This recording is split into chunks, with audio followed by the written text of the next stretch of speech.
Okay, great. It worked. The recording is on. So, hey everyone, we are doing our second reading of Lacan's seminar on the Purloined Letter. Last time we talked about the sort of thesis of it, particularly what repetition automatism is, and Lacan's ambitious goal to note why repetition automatism is even a thing. And he does this and explains its purpose and all of that through the use of Edgar Allan Poe's The Purloined Letter. So essentially, the first recording or reading was just a big background to these kind of concepts. And Lacan ended up coming to the conclusion as to what repetition automatism is. So what we see is that the subjects, I can share my screen right now for those here.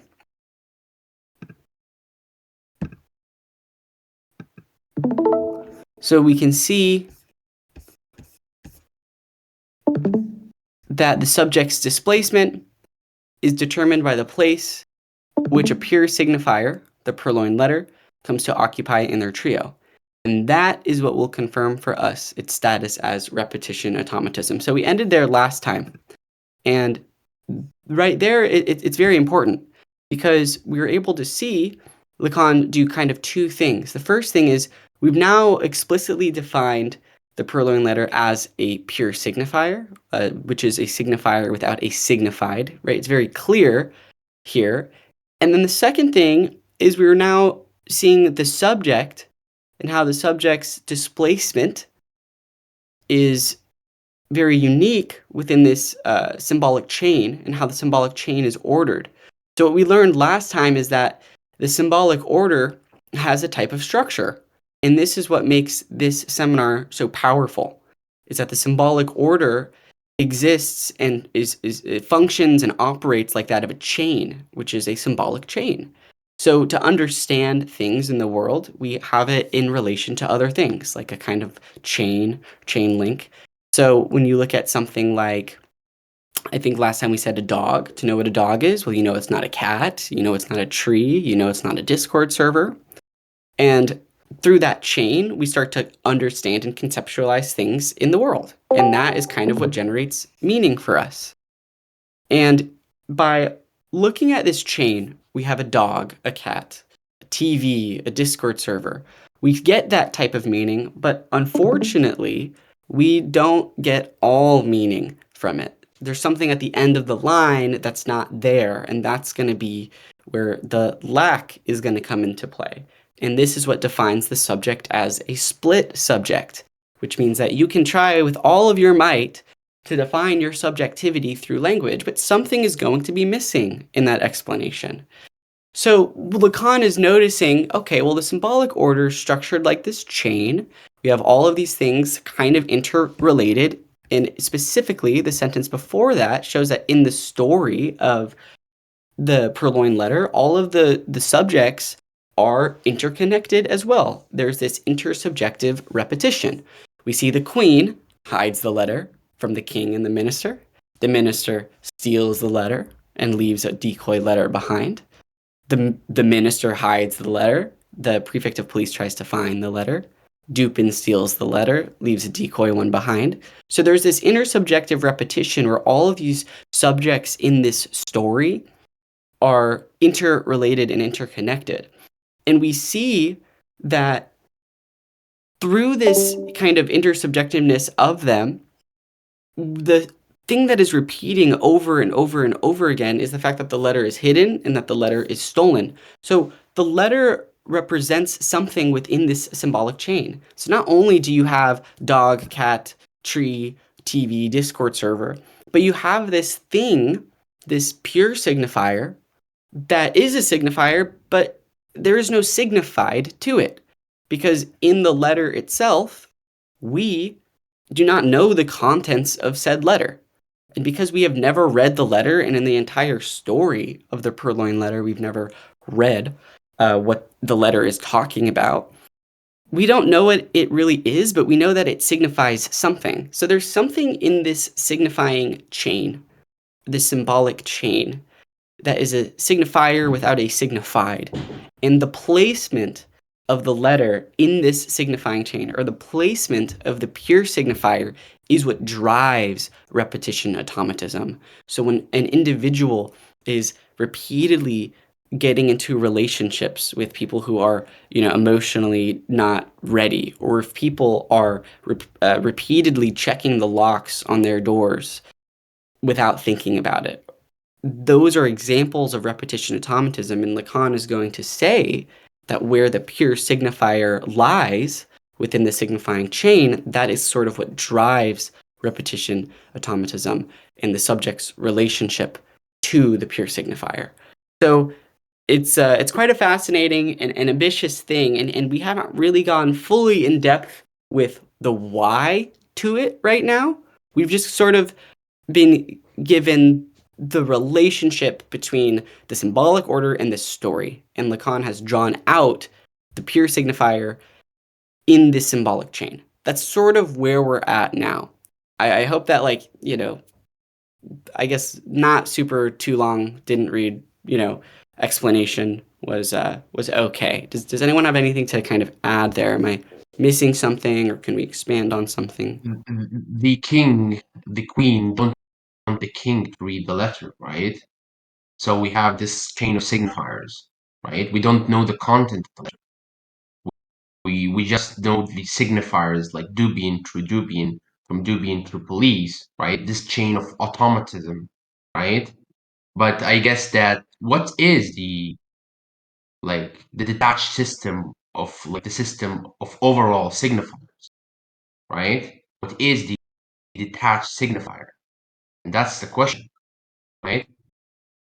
That I don't know, the system of signifiers, where it's located, but it's located, I think, between the imaginary and the symbolic, as I remember from the seminar, from the seminars, from the first seminar in Jacques Lacan.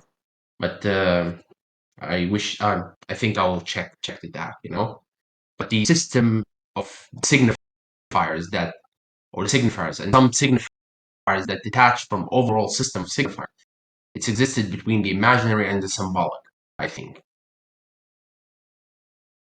Yeah, 100%. And I like what you said, and the word you used was detached, right? There's something that's detached from this, but it's still part of it, right? And its detachment defines the chain. So this letter, right, is constantly hidden and stolen. You're exactly right. The queen's trying to hide it. Dupont is trying to, take it back. The minister's trying to steal it. It's this repeated automatism. We have all these characters relying on the failures of the other characters to kind of kick the can down the road, or to continue moving on with this story. So you're very right that is a question of what is becoming detached in this chain.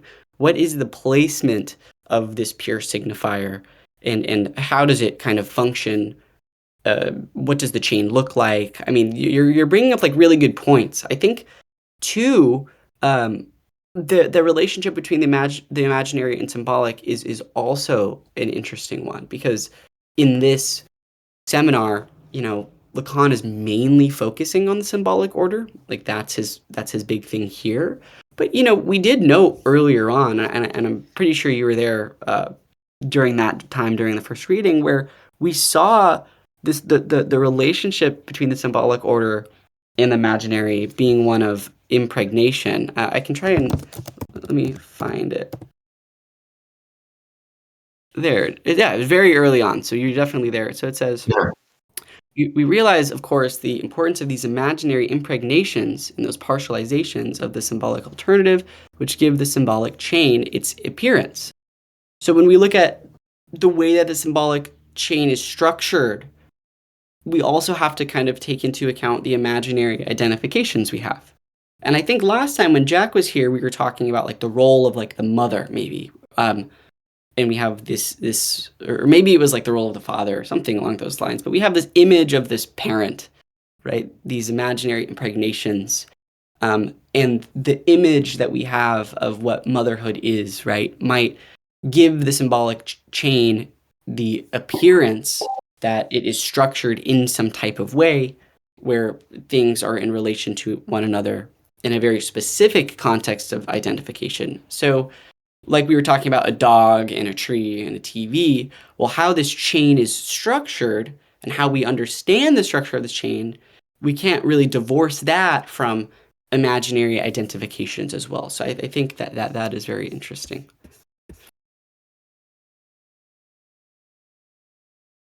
Okay, well, if we are good, then we are good here. Let's do it. It does not, however, seem excessive, before pursuing this line of inquiry, to ask whether the thrust of the tale and the interest we bring to it, to the extent that they coincide, do not lie elsewhere. May we view as simply a rationalization in our gruff jargon, the fact that the story is told to us as a police mystery. Okay, so with this first little part here, when Lacan is kind of asking, he said, before we kind of pursue the inquiry we just discussed, however,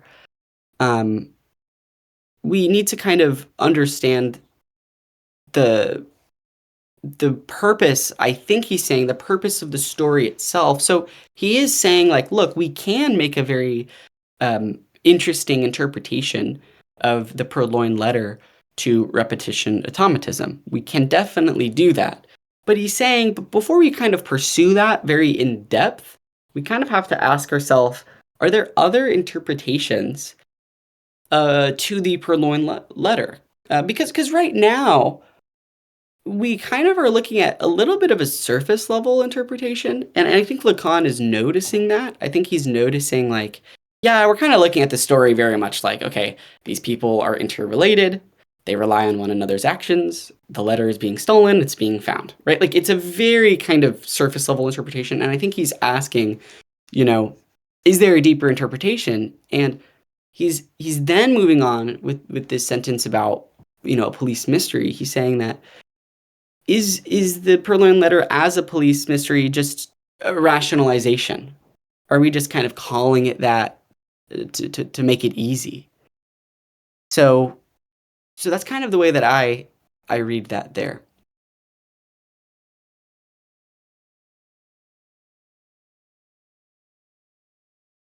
And maybe one other thing to note here, because I think August mentioned it last time when they were here. It was like, why use this story? Like a psychoanalyst could use any story, why this one in particular? So it's a good question. And I think that's where some people can point out some of the arbitrariness of psychoanalysis. But I think this is where Lacan is now going to answer that question. He's going to say, well, here's why this story is particularly unique and why looking at it as surface level isn't necessarily what we should be doing.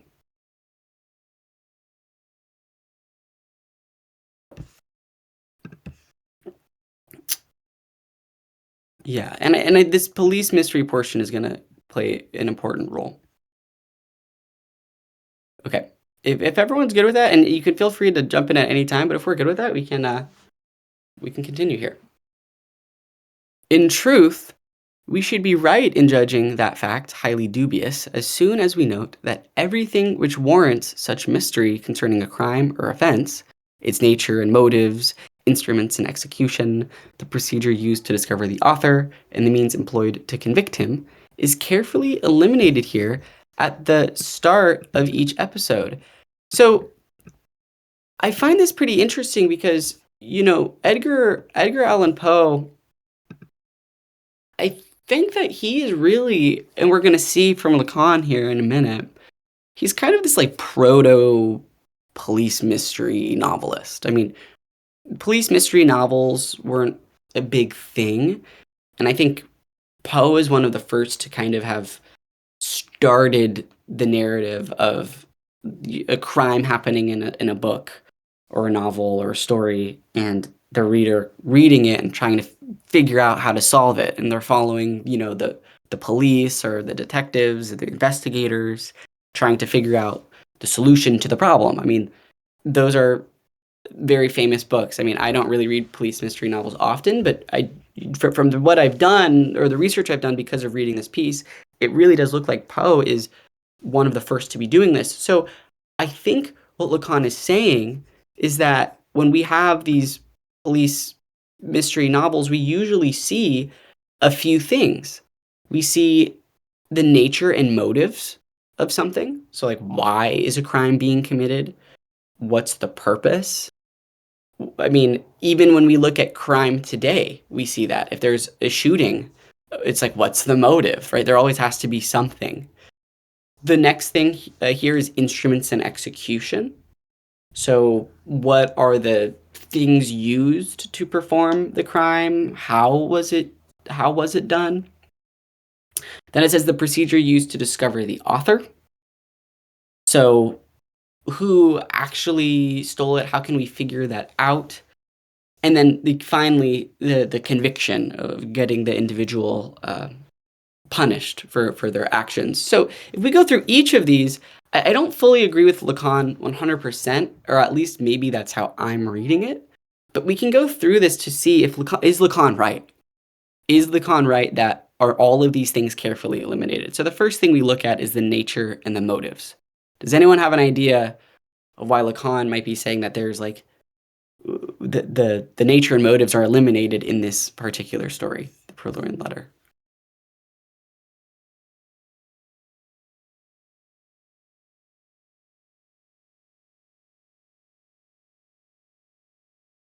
Um, I think he tried to explain the truth, which would be justified in considering highly dubious, right? And noting that we do that, like he kind of explained that we do that everything about crime and offense that creates such a mystery, right? And it's kind of like he resembled the early Marx in the Holy Family, right? Where he talked about like he was like engaging in like literature critique, right, of his days, of the young Hegelians, right, and of Okay. precisely like Herr Schlegel, the notable writer and the writer of the Mystery of Paris. If you read the novel, right, and it's kind of like surfacing around this like that's my perspective. I think surfacing around this idea of like mystery, right? Or where he kind of tackle like you know like the as we say the Yep. fact that the tale told us as mystery story to be simple rationalization as we say in crude Jungian, like in a crude Jungian perspective, right? Um, and we Yeah. will No, be yeah yeah no, sorry, you can yeah continue. I didn't mean to cut you off. This is good. yeah. And like I think Lacan, I don't know, that's a way ahead of us. But I think that is part of like the main story, the idea of mystery and mystification of literature. Even Marx, Karl Heinrich Marx, talk about this, like the mystification of literature in terms of like revolution or Marxist like tradition, right? Um, and I advise everyone to read The Holy Family because all Oh, of the book yeah. is about mystification and mystery and like critical criticism and these kind of things. Well, I mean, everything you're saying is good, and I think Lacan here is very much discussing, the mystification of literature. But notice something here. He's very much saying, like, this story is not the classic mystery novel. There is some mystification to it, but to just simply reduce it, and I like what you said, like a simply rationalization, right, or whatnot, like the language Lacan is using. I think like when when we just simply say, "Oh yeah, it's a police mystery. That's all the story is," we're reducing it too much because in a classic police mystery novel, you're gonna get nature and motives, right? Like we never learned the contents of the letter. Why does the minister take it? I don't know. Why does Dupont take it? Maybe we can deduce that he wants to get the reward, but might there be something more? Right? Why does the queen want to hide it? So that's one thing. We don't have the nature and motives as in a classic police mystery novel. So it goes even further than uh, some general kind of police mystery, right? There's something else here. The next thing Lacan says is instruments and execution. For me, this is a bit odd. I personally think Dupont's execution, or I think his plan, is very detailed. Like he meets up with the minister. He wears green glasses, so the minister can't see his eyes very well. He finds the letter. He leaves. He comes back. He purposefully leaves something in the minister's room, so it gives him an excuse to come back. So he ends up coming back eventually and causes commotion outside. During that commotion, as he's meeting with the minister looks out the window and he swaps out the letter with a decoy one. Like, to me, that is a very clean plan. I don't know why Lacan is saying that there's, that instruments and execution are carefully eliminated. I'm not sure what he means. I was thinking maybe he means like the first telling of it with the minister just kind of swapping out the letter for the queen's. I don't know. I don't know what he means here by instruments and execution. And then he says the procedure used to discover the author. So, though there are steps taken to locate the letter, we see the prefect of police trying to locate the letter, doing a lot of work. There's no investigation into like who actually stole it. Like, we just say, the minister stole it, right? The prefect of police just says that, but there's no like proper investigation. Again, I think this kind of relates to motive a little bit. There's no particular motive or reason why. So that's kind of interesting.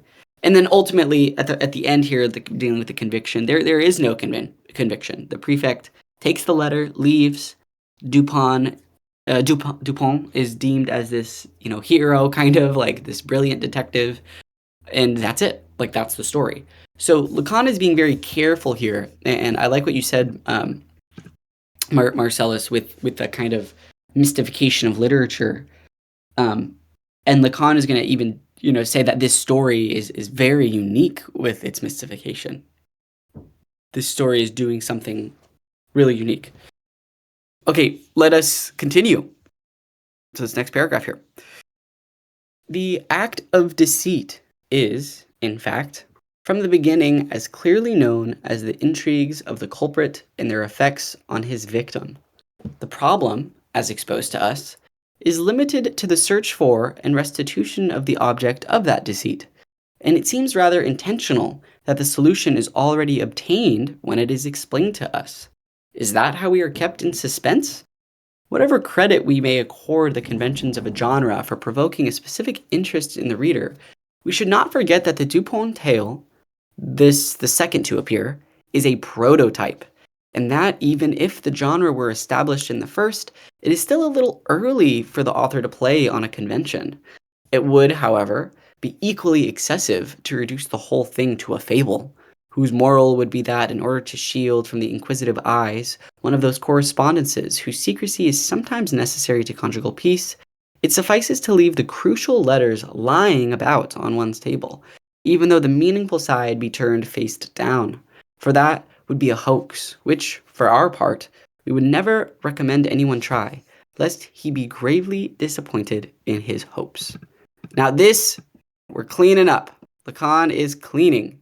So he is now getting into kind of what we were discussing earlier with these police stories and how this is a prototype. So I don't know if everyone is aware of the Dupont tale, but the Purloined Letter is the second story. I haven't read the first one, the murders. What's it called? Let me look it up.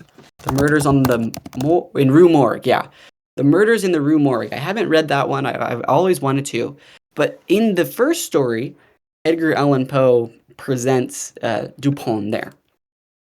So in this first sentence here, Lacan just explains the general plot in these first two sentences. He's saying, okay, the act of deceit, right? The problem that it's exposed to us is that we're limited for and restitution of the object of that deceit, right? And he says that it seems rather intentional that the solution is already obtained when it is explained to us. It seems kind of odd that when we're looking at the story, Dupont had the letter the whole time, really. He was able to take the letter after the prefect of police explained, his attempts to find it, and the solution is like already there. I mean, from the get-go, where was the letter? It was in plain sight. Like, have you ever looked for your keys or your glasses and said, "Where are my keys or my glasses?" And like your keys are in your pocket and your glasses are on your face, right? Like this solution is evident from the beginning of the story. It's just there. Now, with that being said, Lacan is saying that he thinks that this is intentional, right? This isn't just some random police mystery thing where it's trying to find this letter in some very, conventional manner through what we said earlier with natures and motives, instruments and executions, and whatnot. So there's something here. Now, let me see my notes here. So then, yeah, and then rhetorically, Lacan asks, is that how we are kept in suspense? Like, is it really just the fact that it's in front of us the whole time? So, what's going on? So Lacan is saying that by Poe presenting all of these facts at the very front, we are now not a police mystery novel. This is not a police mystery story. In a police mystery story, you're given the crime. Like, I walked in and I saw someone was murdered. I went to the police, right? And here's how the investigation goes down. No, in this, it's saying, oh, here's how the person was murdered, right? And like, this is what we're doing and how we're talking about it. Like, we are given everything up front, the queen's situation, the minister, taking the letter, the prefect trying to find it. Like, we're given all of that immediately. And from there, we can say that this is not necessarily a police mystery. And that further goes with this idea of see right here. Is that how you're kept in suspense, right? I want to highlight that.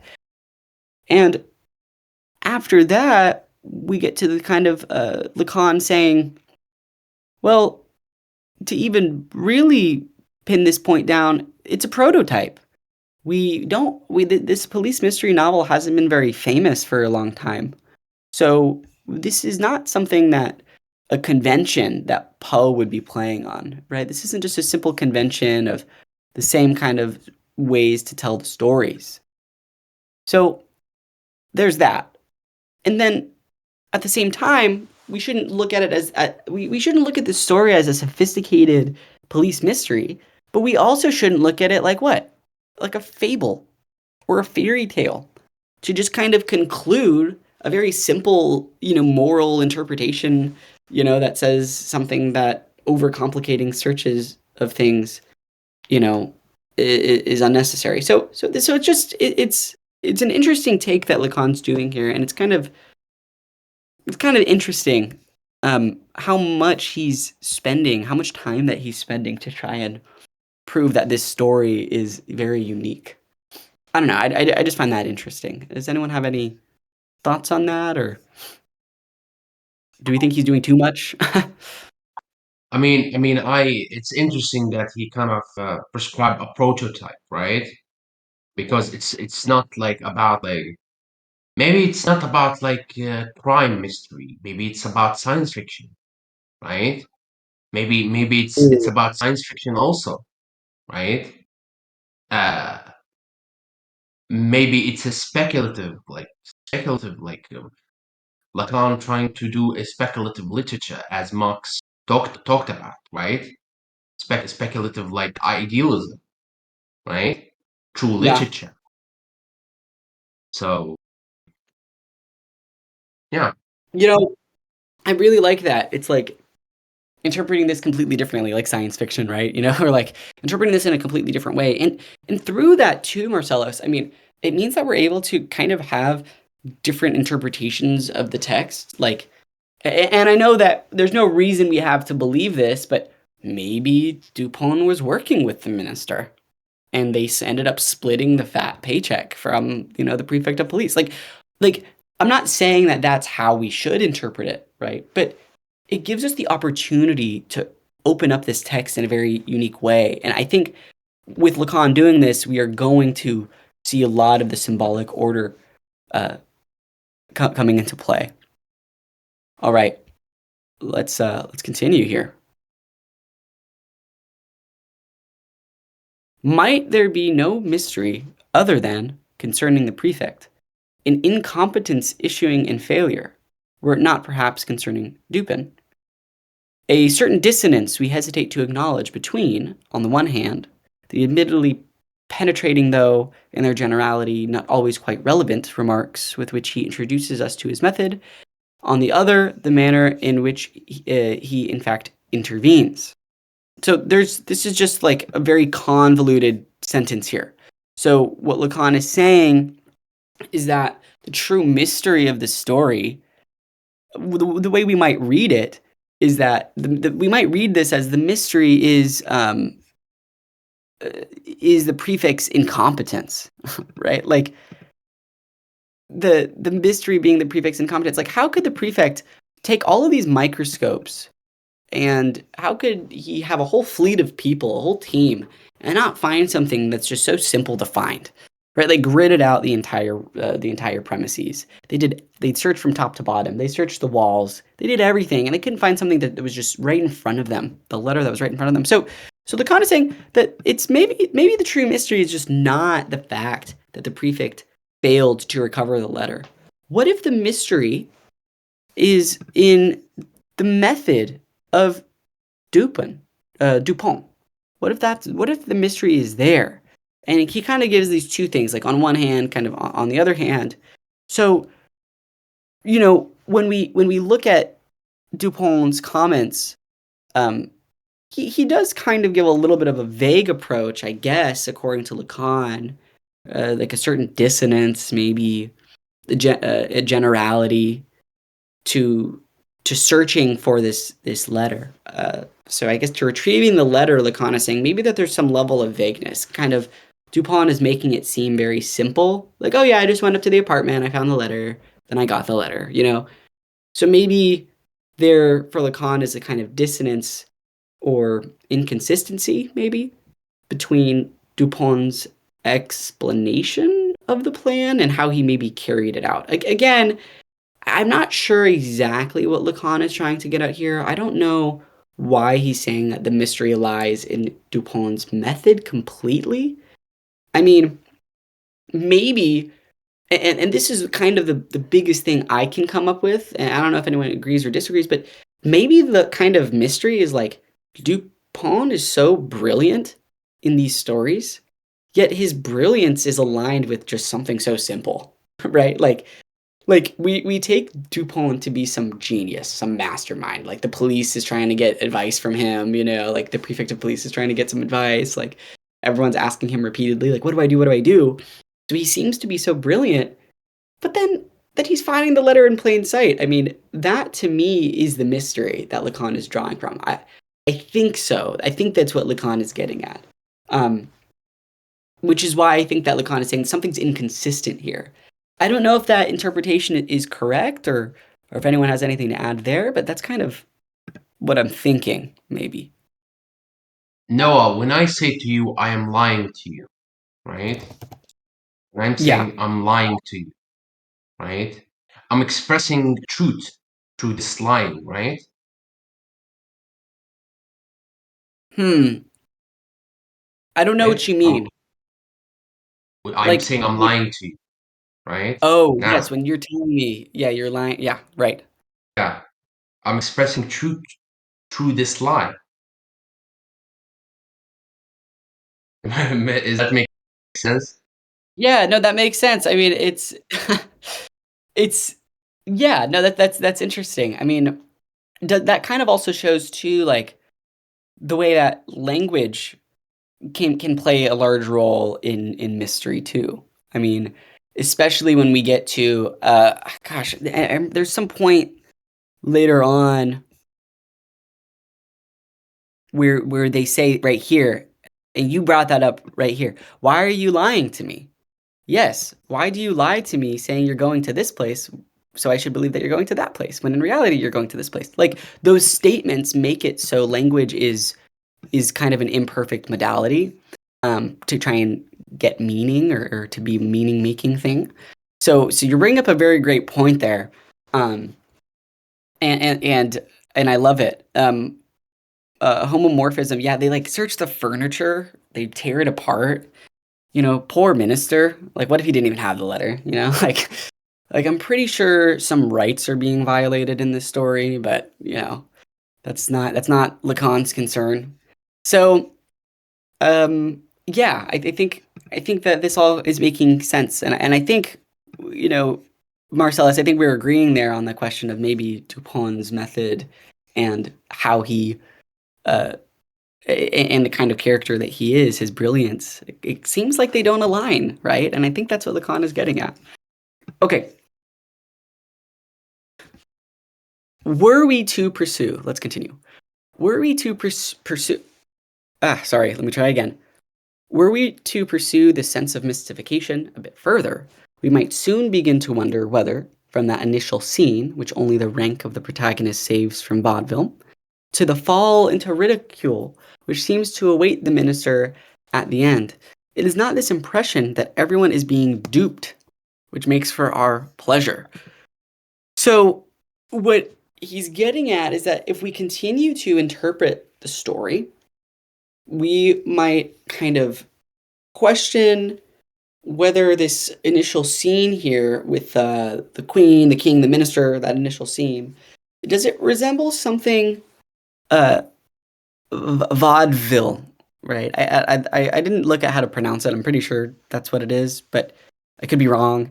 But essentially, like a vaudeville play is like one of those uh, overly kind of exaggerated theatrical things. Like sometimes you'll see those like silent movies where, you know, one character is getting duped over and over again, and it's like really funny, right? Like at first, the first scene kind of looks like that. You know, it's like, okay, well, the queen's hiding something and the minister sees it and he takes it, right? It's something kind of simple. But what Lacan says here is that, well, why don't we view it that way? Like, why don't we view it as just some simple, like, all right, someone took my letter, but I was trying to hide it. We don't view it that way because he specifically says here, rank of the protagonists. It is the rank of the protagonists which saves this story from vaudeville. That means that we're dealing with royalty. We're dealing with a queen, a king, a minister, police. Like we're dealing with, well, at least in this first scene, we're dealing with royalty. There's a king and a queen here. There's some very important people in this room, which means that this story doesn't just fall into a simple like, gotcha. You know, it's not that simple. So Lacan is really building on this story, saying that there's really more to this than we're led to believe.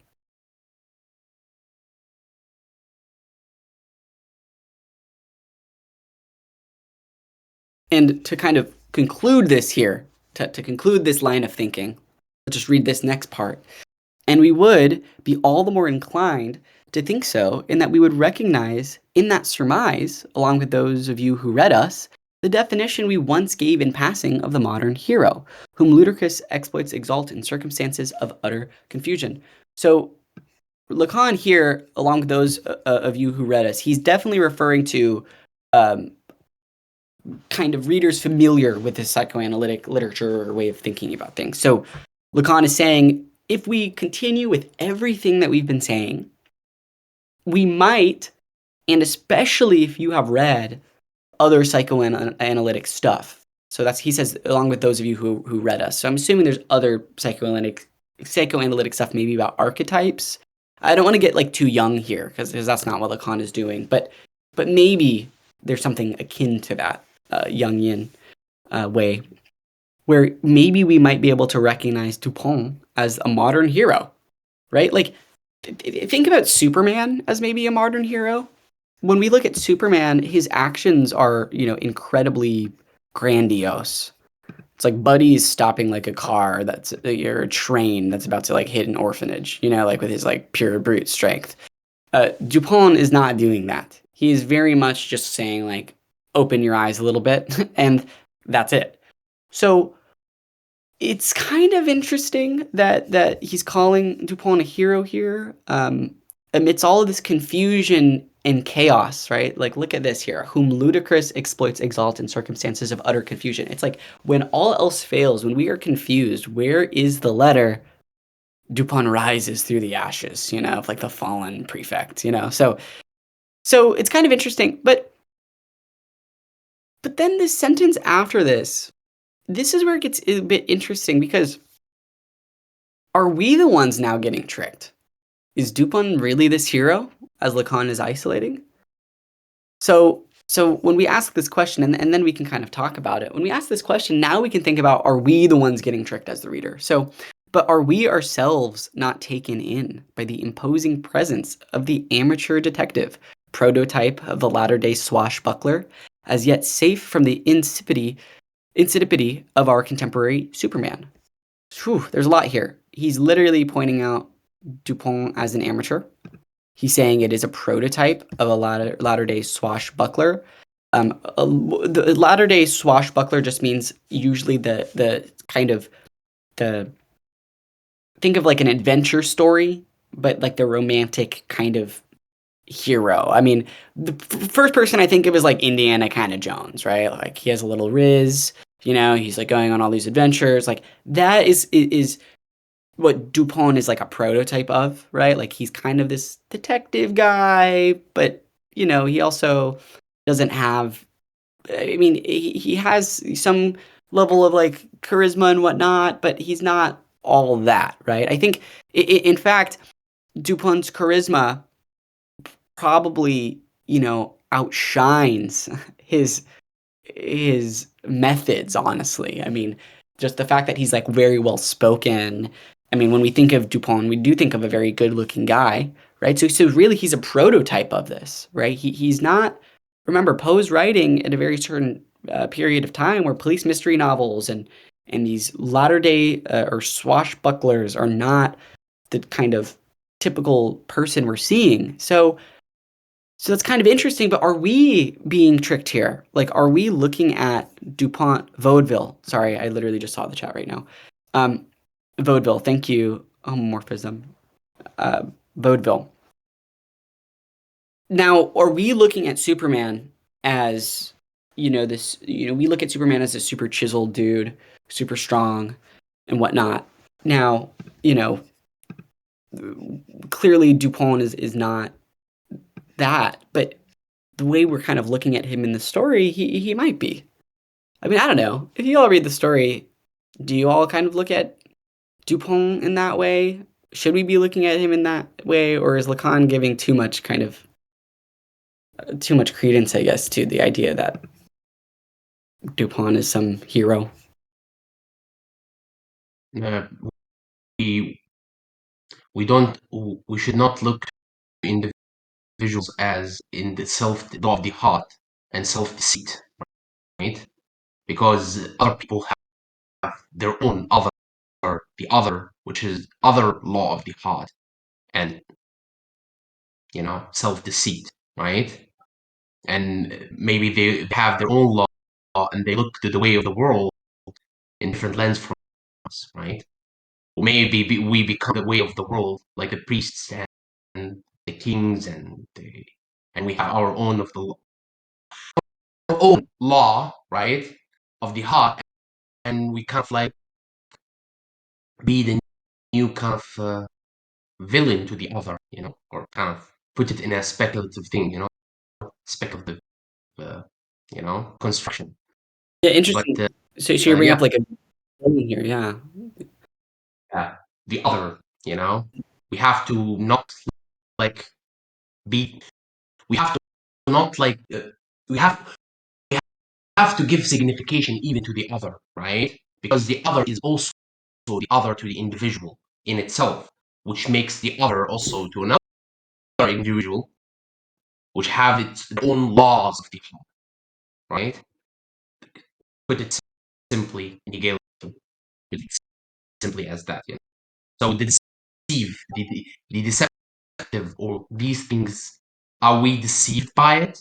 Because like Edgar Allan Poe is another law of the heart. He has his own law of the heart, and we, the other, which mean the others, we kind of like perceive it from our own laws of the heart, right? So maybe his law is maybe, and we speculate about it, but yeah,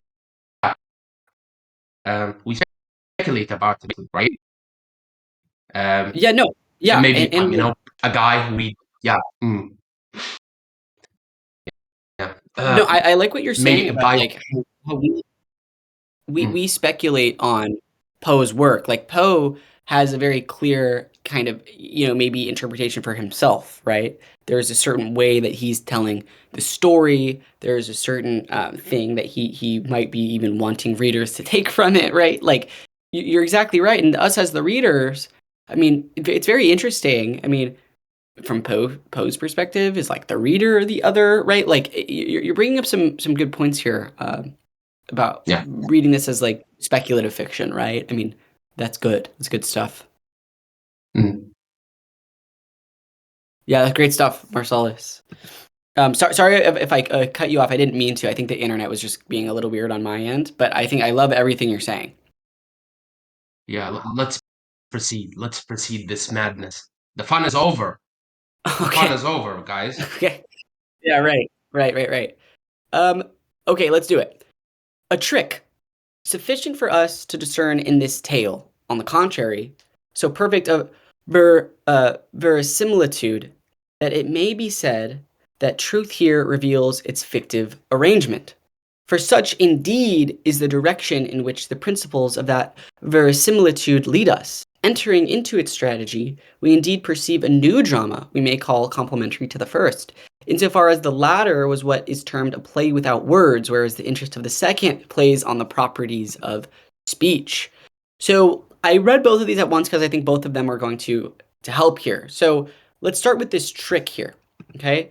So clearly, Lacan is saying that the trick in the Purloined Letter is more than just the simple surface level meaning, right? The story begins with this verisimilitude, which just means a convincing sense of reality. It looks just like we're walking into just like a real kind of world situation, and it forces us. It forces us to recognize it's real world, and then it also forces us to not. I think the verisimilitude portion. I think what Lacan is getting at is that we understand that this work is a deliberate work of fiction for Poe. So I want to be very careful here. I'm not saying that when we read this story, we're put into this like real world thing. To an extent, we know that it's not vaudeville. We know that. But at the same time, we're kind of dealing with a queen and a king and a prefect searching for this letter, and we don't really know the contents of this. We do know that, though. We do know, however, that it does begin with this verisimilitude, and we do kind of know that it is a deliberate work of fiction. So simultaneously, we're always in this story. I think what Lacan is saying is that we're always in the story being misled into thinking that the truth of this story is going to be regarded in how the letter is discovered. So, oh, okay, like, once we find the letter, we can read the contents, like that's the truth, right? Like that's the ultimate meaning to be drawn from the story. But Lacan in this sentence here, the truth here reveals its fictive arrangement, meaning that the truth lies in how the story was written. How does the story, misdirect our expectations or what we think is going to happen?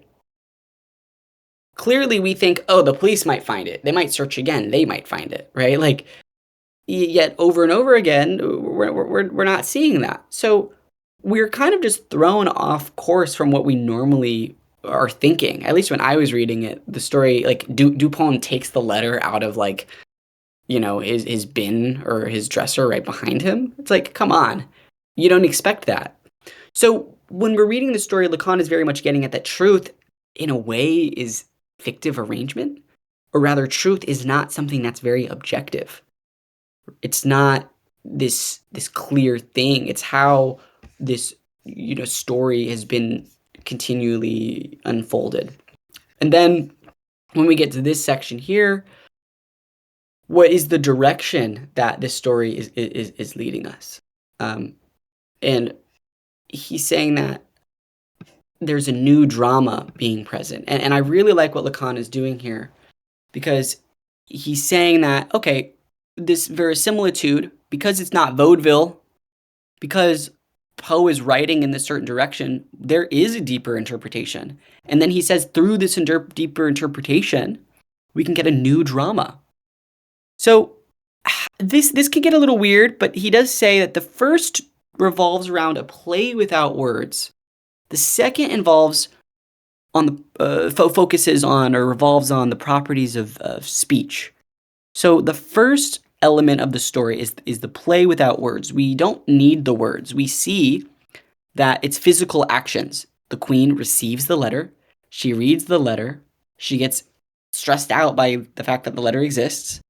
She attempts to conceal the letter in plain sight because the king and the minister walk in. They see her kind of set the letter down, or at least the king doesn't, but the minister does.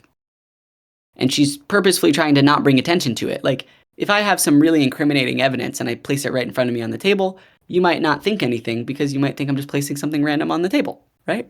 So all of this, everything that I've said so far, none of this is needed to be termed with any words. This is just the physical actions and the theft and the concealment of the letter.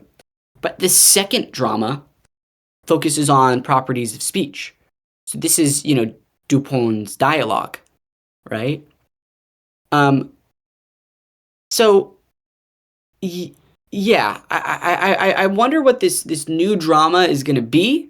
I think that it's good, because I can't tell if Lacan here is saying that, like,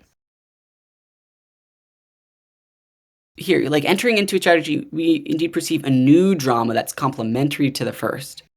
So I'm assuming what he means is this new drama is the second one. So I guess when I was first reading this, I was thinking like, oh, is the new drama a new one from the first and to the second one? But I think he's saying that the new drama is complementary to the first, meaning that the latter, or the first in this instance, is a play without words, and the new drama, or the second one, is the properties of speech. So just the way he's wording it is really weird. Sorry if I'm doing random commentary, but I don't know. It's important to me when I read it. So let's continue to see here. What are these two scenes, and why are they important?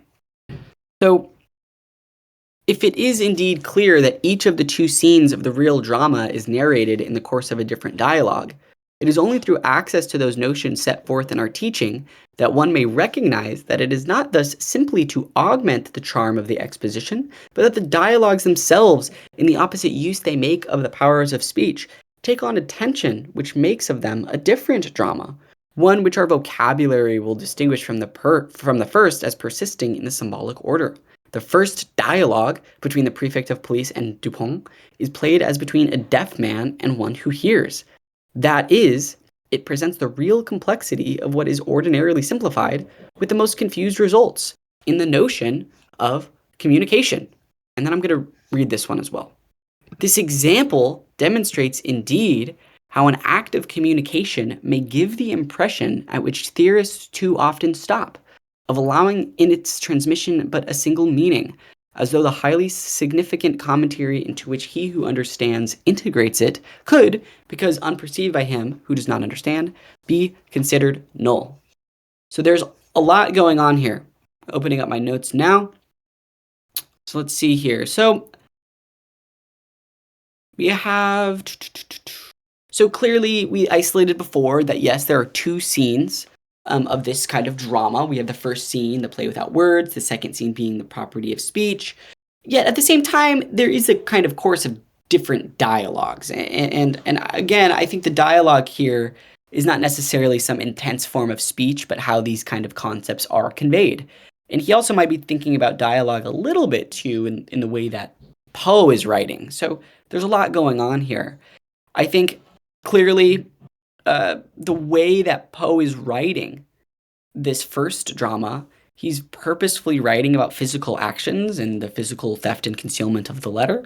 Whereas in the second, he's being very wordy with Dupont's intellectual efforts and explanations to how he was able to steal and also conceal the letter.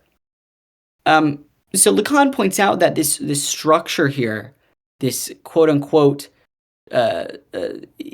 charm of exposition, I mean that's not what the structure is designed for. So even though Poe is such a great writer, and that reading this we might think that there's this charm of exposition and that's all that really matters and that's what we can be taught from this is like how to write good characters or whatever. No, Lacan is saying that this story's purpose goes beyond that. It goes beyond just a simple charm of us being kind of intrigued through this charm of exposition. So when we look at it, he's saying that the dialogues themselves, in the opposite, they make use of the powers of speech. So they're two different speeches, right? The first one, we have one that is very much a description.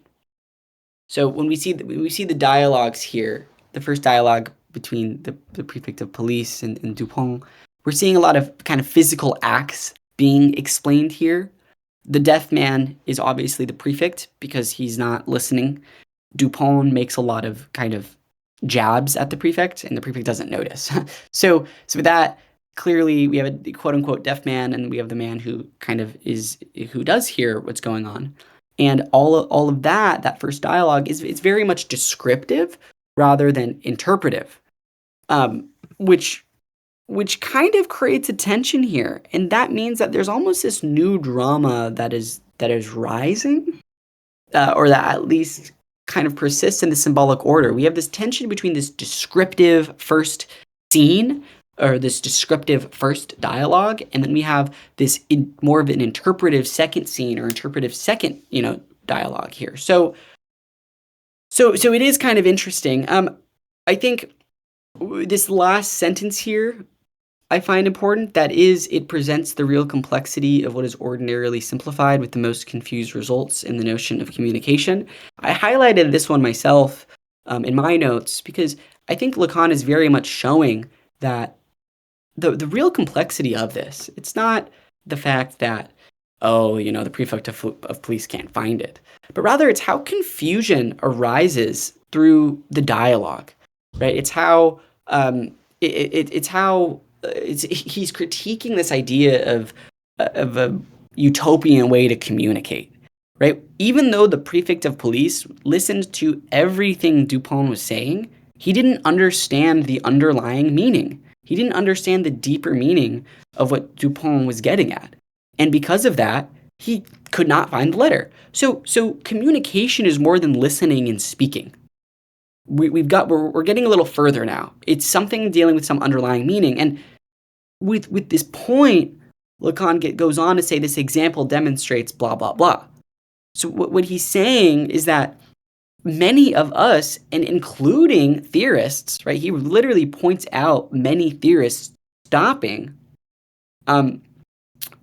where they stop with communication the second they can find like a straightforward exchange, right? Like that's the idea. It's like, we have a straightforward, a single meaning, this simple interpretation of things.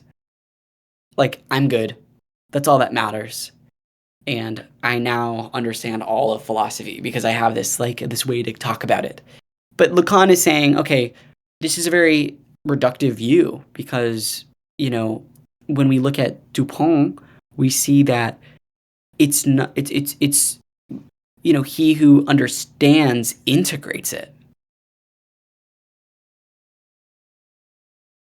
when you understand it and integrate it into your actions, that is that is what Lacan is sort of looking for, and he's very much criticizing the fact that maybe we as readers read this story and viewed it very much just like listening and talking. Maybe we didn't think about a deeper meaning to the text. Maybe we weren't integrating, various things from the texts into our interpretation or actions or whatever. So it's kind of an interesting point here.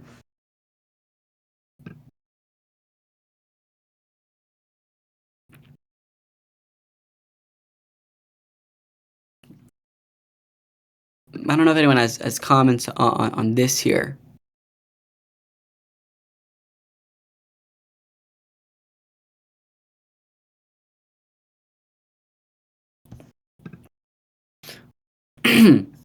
Okay, if there are no comments, we can continue.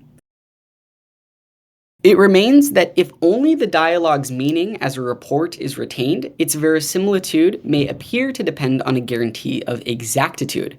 But here, dialogue may be more fertile than it seems, if we demonstrate its tactics, as shall be seen by focusing on the recounting of our first scene.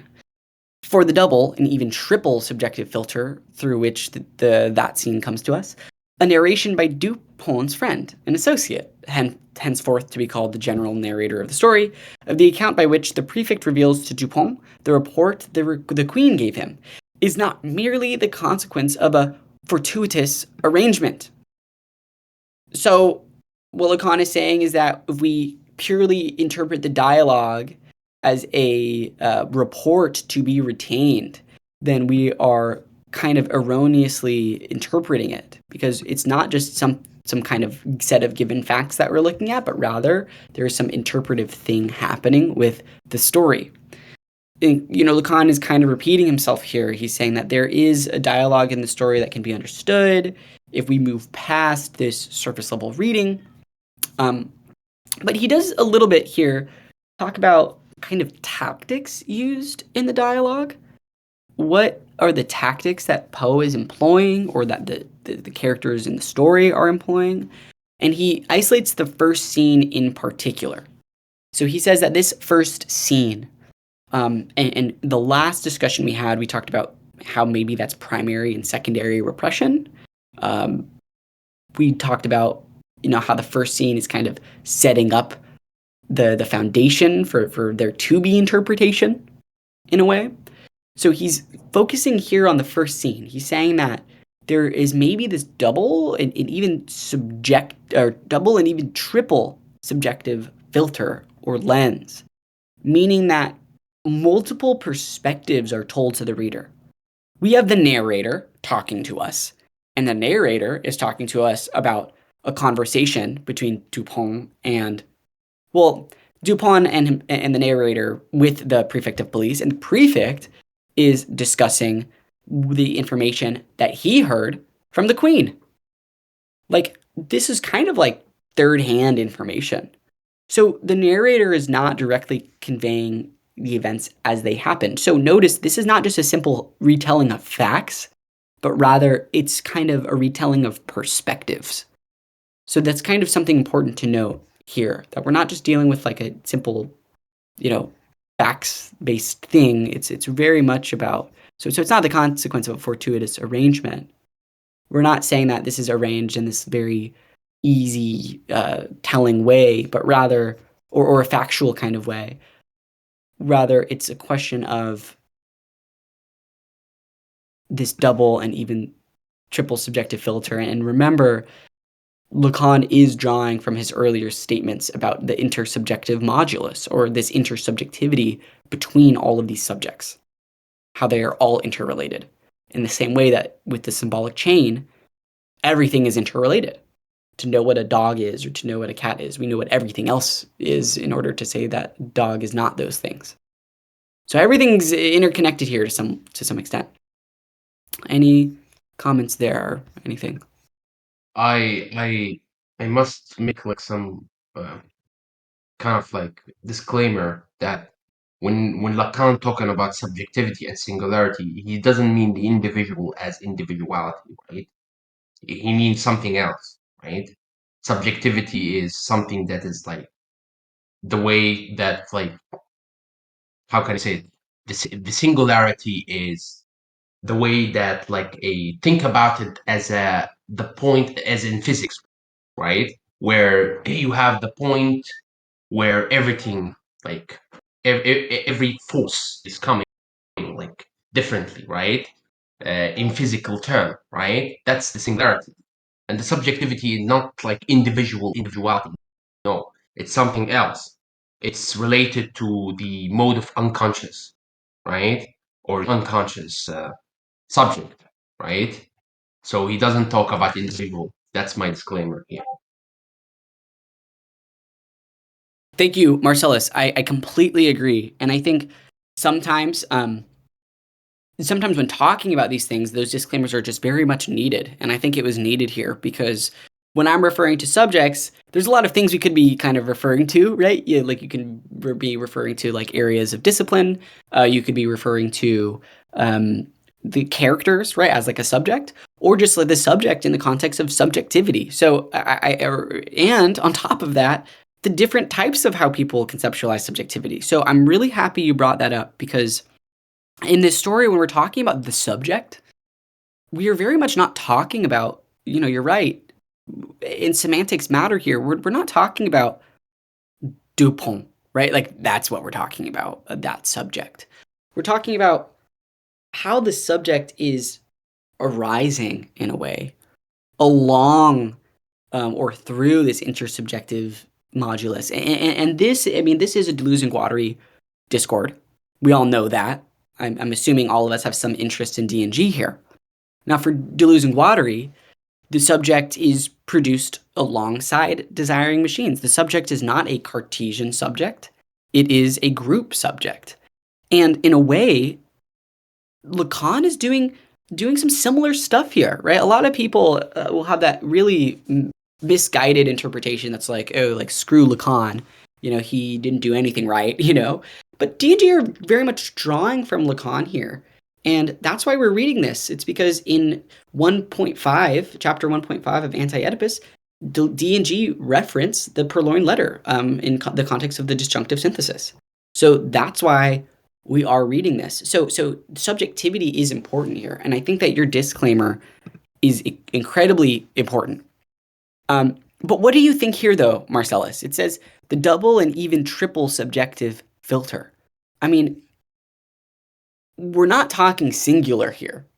We are very much talking about various perspectives. So what do you think subjective means here, or do you not think that that's important, or what are your thoughts? Just considering your disclaimer is all.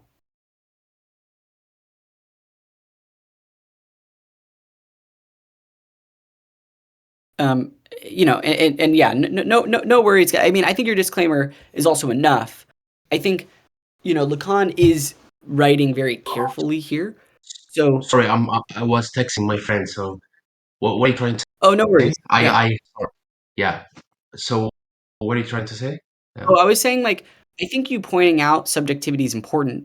What do you think Lacan, I mean, when Lacan is referring to the double and even triple subjective filter, I mean, that serves of some importance, though, right? Like that Yeah. idea of double. So where in your disclaimer would you kind of incorporate this double and triple subjective filter or lens? In the seminar in Freud's Freud's paper on technique, Lacan explained that there's like a when the analyst and the analysis.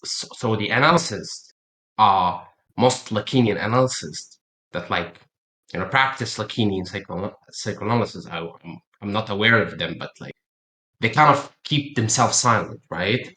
And they kind of interpret rather than like intervene, like the old Mhm. Freudian like thing, right? Because other reason, maybe for countertransference, maybe for like other reasons, I don't want to like prolong it very long.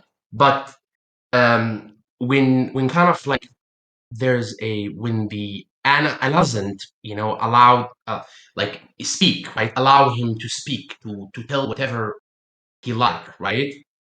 That's create some kind of a subjectivity, right?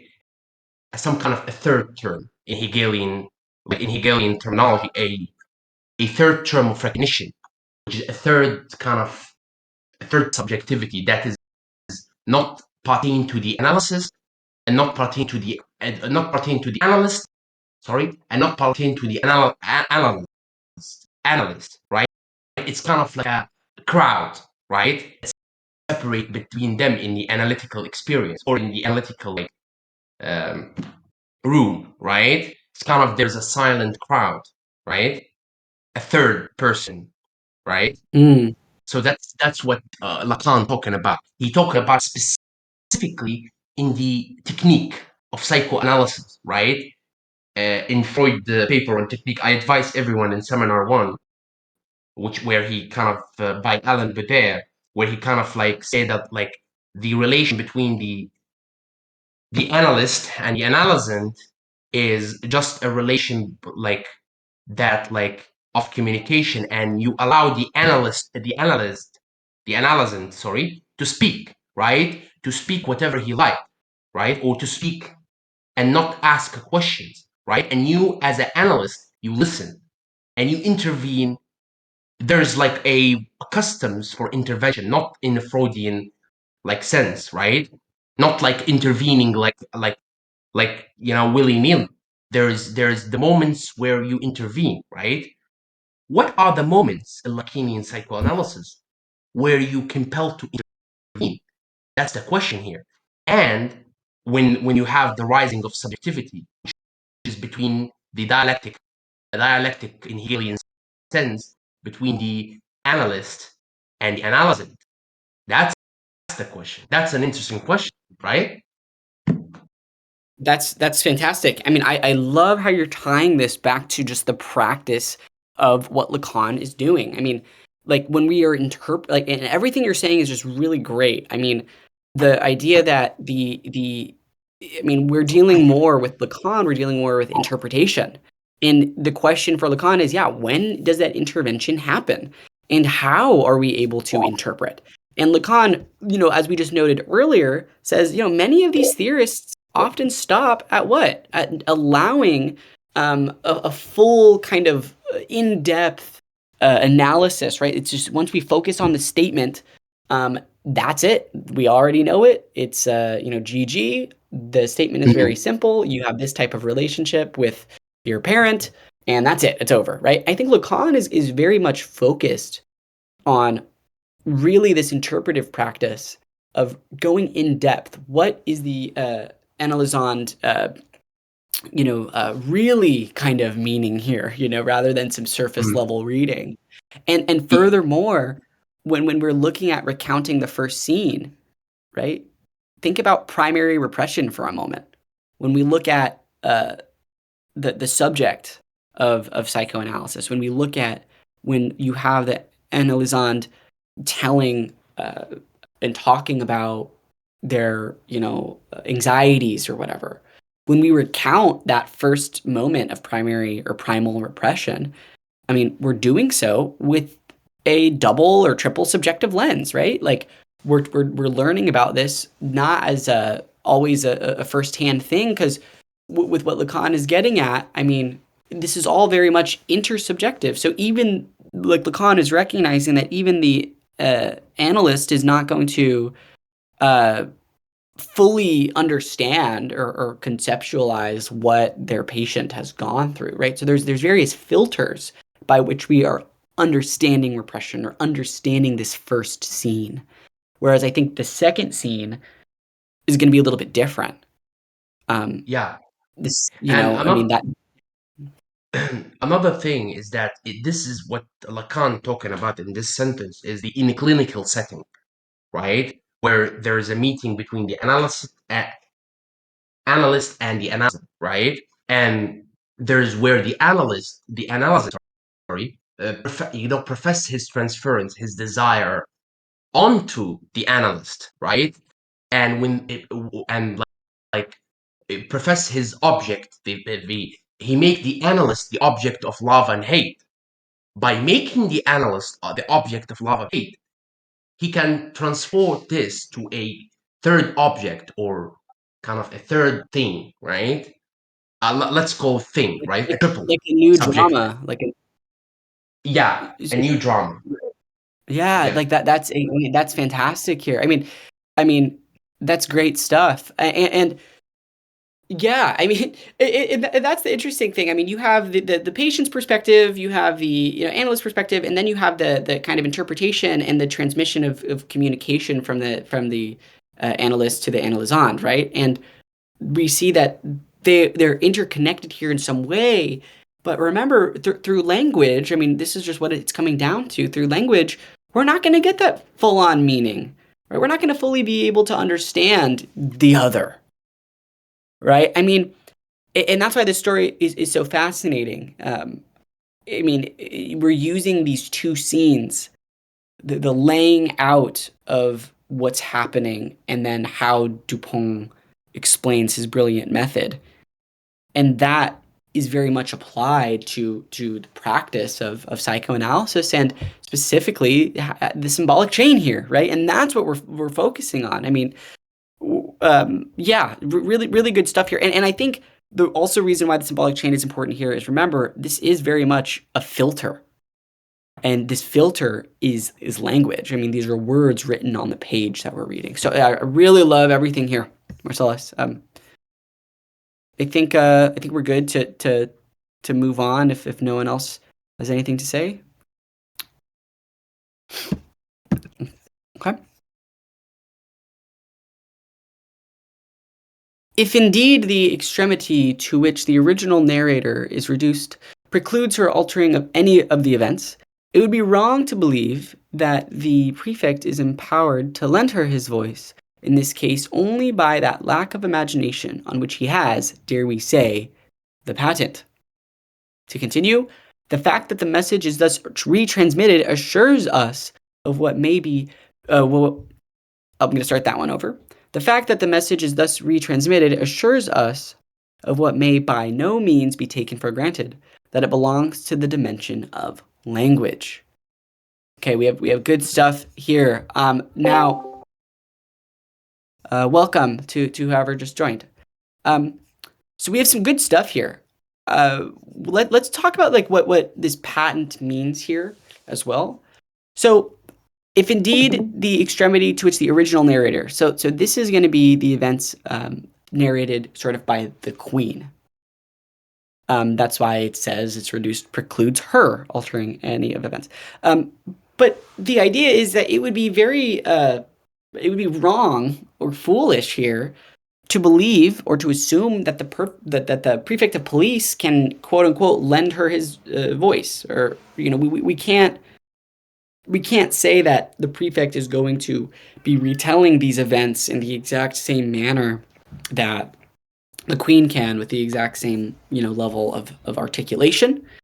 So clearly, we very much know, and in the case of that, the prefect, the prefect is very clearly not the brightest, right? As we can tell throughout. So we say that his lack of imagination is the prefect's patent. Okay. Now, there's very clearly here a reason why the prefect of police is not able to discuss the what the queen is truly trying to get at. And then the second part is again, in my opinion, I do think that this is kind of the other thesis. Like earlier, we talked about Lacan's view of repetition automatism and like why that happens through a pure signifier in the symbolic chain in the first reading. Here, I'm going to say I do think that this is very important. The fact that the message is thus retransmitted assures us of what may by no means be taken for granted, that it belongs to the dimension of language. This message that is being transmitted is belonging to the dimension of language. It is very clear that this story has a really intimate relationship with the symbolic order. And the letter, as we know, is the pure signifier. And we can talk all we want. The prefect of police can talk all he wants about what the queen is going through. The minister can talk. The Dupont can talk. It doesn't matter. There's some lack here that we cannot fully grasp or conceptualize. And furthermore, what is the message being transmitted? And this is the difficult part. We're transmitting this message over and over and over again. The letter is stolen, the letter is concealed, the letter is stolen, the letter is concealed, but we don't know what is inside of the letter. And that's the pure signifier. It's a signifier without a signified. We don't know what it is. And that's why, and I think there's a doubling here, right? And it's so interesting that, and what Marcellus and I were talking about just now, is that there's a doubling here in psychoanalysis. You have the primal repression, and then you have the secondary, right? The primary and secondary. You have the first scene and the second scene. You have the, dimension where, you have a signifier that signifies something. For example, the prefect of police talking about the queen, that's a signification. I'm sure you all, when the prefect of police is telling the story, I'm sure you all are imagining something. But then the doubling there is going to be, well, what's in the letter? We're talking about the letter and we don't know what it is. So what Lacan is going to now move on to is kind of the difference between communication and language. So if we're good there, we can continue.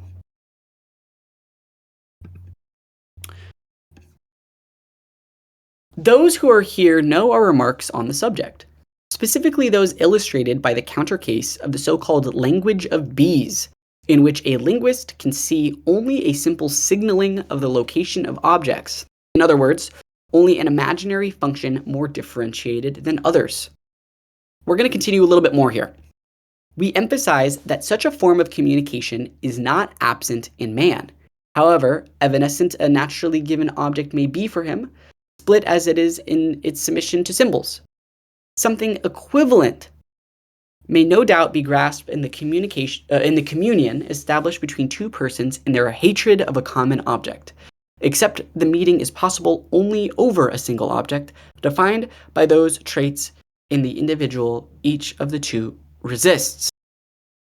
So a lot is going on here. Let's see. Lacan is focusing on these two forms of communication, the language of bees and human language. When a linguist looks at the way in which bees communicate, it's a very simple signaling of the location of objects, right? That's what he says. It's a signaling of the location of objects, meaning like a flower exists here or whatever. So it's focused on a very direct, practical thing. And in that way, it's quote unquote only an imaginary function more differentiated than others, meaning that it's an imaginary purpose. And when we look at the imaginary, we're talking about imaginary identifications, right? So when a bee is communicating with another bee, there is that kind of imaginary thing there. It's not a symbolic meaning. It's a very practical interaction. And I mean, in linguistics, there have been many debates about what language is. Are humans the only beings that have language? What is language? Many, linguists do think that other animals communicate, but they don't have language. Language might be the conveying abstract ideas, right? Or there's many things. Language is not just about stimuli, right? There's many things in linguistics, but for this context, bees, they're simply focusing on this location of objects, whereas human language, on the other hand, here is deeply symbolic. We have signs where objects or ideas or thoughts are represented by those signs that go beyond an immediate function. We no longer just feel hungry and eat, right? We can now talk and discuss different methods of cooking or where we want to go eat, right? So human language is a little bit different than bees here because we can take the natural objects that bees communicate with and then say that those are symbols for other things, which now means that humans can evoke kind of meanings beyond what's immediate here. So language of bees is important. how they communicate is important. And clearly, we communicate very similarly in the same way. We can talk about, objects and whatnot, but we submit these to symbols or signs. Okay? I think that's good. Now, let's talk about like this hatred portion here. So, how can we discuss kind of, because to be very clear here, when Lacan is saying that we submit these things to symbols, we have to remember the entire point of this piece and how we to have a communion between people, right? Two people. You and I, we can't communicate in a manner that we both fully conceptualize or understand, right? There is that imperfect modality to language that makes it an imperfect way to create meaning. So Lacan is kind of saying here, well, what kind of can allow for a communion? And it's so interesting. He says the hatred of things, like when two people hate something, they kind of relate over that hatred. In the same way about communication above with bees, when they're communicating about kind of shared or desired objects, a connection is also formed. So it's very interesting that a connection between people, right, is for Lacan, he emphasizes that it's formed through a shared rejection of an object. It's I don't know. I don't know why it's more of a shared rejection than that of like a shared attraction. I'm not sure. Yeah, like for example, like when you're angry with your boss and you kick the trash cannon, we see in movies like for example, James Miguel from Better Call Saul, where he met like the kind of the firm upon the firm, and he hears something like that it doesn't like, maybe I forgot the series, but when he got out from the meeting, he kicked you know, he kind of professed a Freudian consent, um, condensation, right, to a certain object, right, and he kicked the trash can, right, or Uh-huh. or you're, let's say for example, you're angry with your boss, right, and you kind of kick something, kick like as a condensation, a Freud called it the condensation or something like that, which is you angry with your boss and you kick like for example something or something as kind of like a kind of a expression, right? Let's say for that, or whether kind of like a statue, right, that resembles something that you kind of, you know, don't like and you want to overthrow the statue, right? Hmm. These kind of things. It's a Yeah. Freudian jargon, you know? No, it definitely is here. I think when we look at things that people hate, um, like whether we hate an object like a food, or where my mind immediately goes to is like people like protesting injustice, right? It's like these kind of the hatred of an object, of a common object, can kind of unite people, right? I mean, Lacan is very much emphasizing hatred. Um, I do think that attraction is also there too. I mean, look, with like Deleuze and Guattari discussing desiring machines, that's just drives, right? And when they discuss desiring machines, they do discuss repulsion and attraction, and that comes from Freud's analysis of Schreber, right? So I do think that Lacan is emphasizing hatred here, but I think because he says like, the meeting in general is possible over a single object, I think this happens through attraction as well. So I think about like love, maybe a love for something. But regardless of hatred or love or this kind of conversation, I think Lacan has something bigger with this here. But sorry, Marcellus, you can continue. Yeah, you can think it of the projection of the object of love and hate, right? And the projection and this condensation that Freud talking about, right? It's like a contain repulsion and attraction. You can think of it like, given that Lacan is a Hegelian, you can think of it as a moment of attraction at the same time repulsion, right? kind of convoluted, but like that's the way, right? The object of love and No. hate, right? Oscillation, to use Deleuzian, oscillation between the object of love and hate, right? Kind of oscillation between them. No, yeah, I like that. I mean, and oscillation we're going to see. I mean, in the third synthesis too. So there's also, I mean, and that's the thing for DNG really quickly. For them, it's not primary and secondary repression. It's just always primal, right? I mean, in the second synthesis, we see the repulsion and attraction of desiring machines. We see the paranoiac machine and the miraculating machine, and then in the third synthesis, so we see how the subject rises alongside those desiring machines. So to an extent for DNG, it appears secondary, but it's never really secondary because second and third synthesis are happening simultaneously. But I love what you're saying here, Marcellus, about love, right, as that like object of desire, hatred, right, and those things have this kind of capacity or ability to have this kind of communion established between two persons. It's just interesting to me.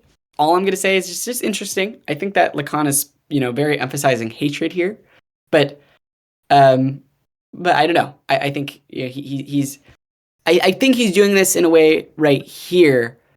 At least I'll tell you how I interpret it. But I mean, I'm probably doing a little too much. Let's continue. But such communication is not transmissible in symbolic form. I just want to stop there. Communicating hatred or love, that's not transmissible in symbolic form, right? We don't have the language to fully, like if you say that you truly hate something, or if you have PTSD and I've never had PTSD and you try to explain PTSD to me, I cannot fully understand that. Language is an imperfect modality. All right. But such communication is not transmissible in symbolic form. It may be maintained only in the relation with the object. In such a manner, it may bring together an indefinite number of subjects in a common ideal. The communication of one subject with another within the crowd, thus constituted, will nonetheless remain irreducibly mediated by an ineffable relation. So, a little bit of the notes that I took here, I said, when people have a shared goal, belief, or ideal, they have the ability to be drawn into a crowd. And I wrote that because I do think that when we look at things like protest, whether we're protesting because we hate injustice, or protesting because we love something, I think that allows people to galvanize around something, whether it be something you're for, something you're against, we galvanize. And that's why he says that this is an ineffable relation. It's something that, it's something we're brought together through this communication and through this kind of language of whether or not we love or hate something. But it's mediated by something that can't fully be expressed. There's something there that can't be expressed, but it's there.